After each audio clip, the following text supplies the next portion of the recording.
What's your experience with founding your startup here in Switzerland?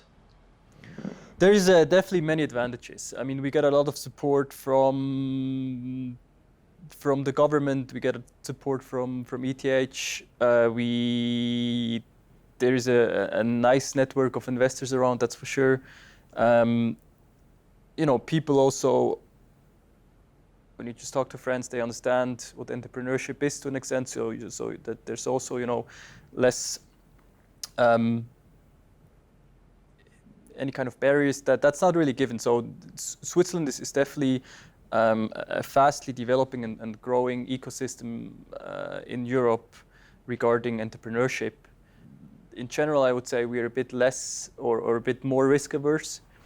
And interactions are maybe a bit less between startups, but this is also, this is on a personal basis.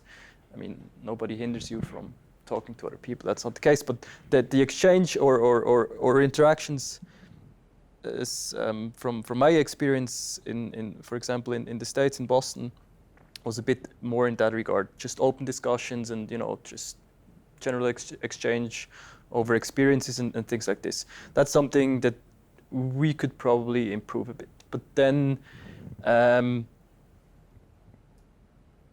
other thing is that's also something we mentioned early on with the storytelling. Yeah, so in Europe, maybe even in Switzerland a bit more, we are less braggy about our technology, our startups, and this can also be healthy in a way that you don't have too high expectations. On the flip side, this can also limit your growth. But I would say at the end, it's really also a personal decision how you want to do this. You can also have a great storytelling and here. So it's just a different mindset, I would say.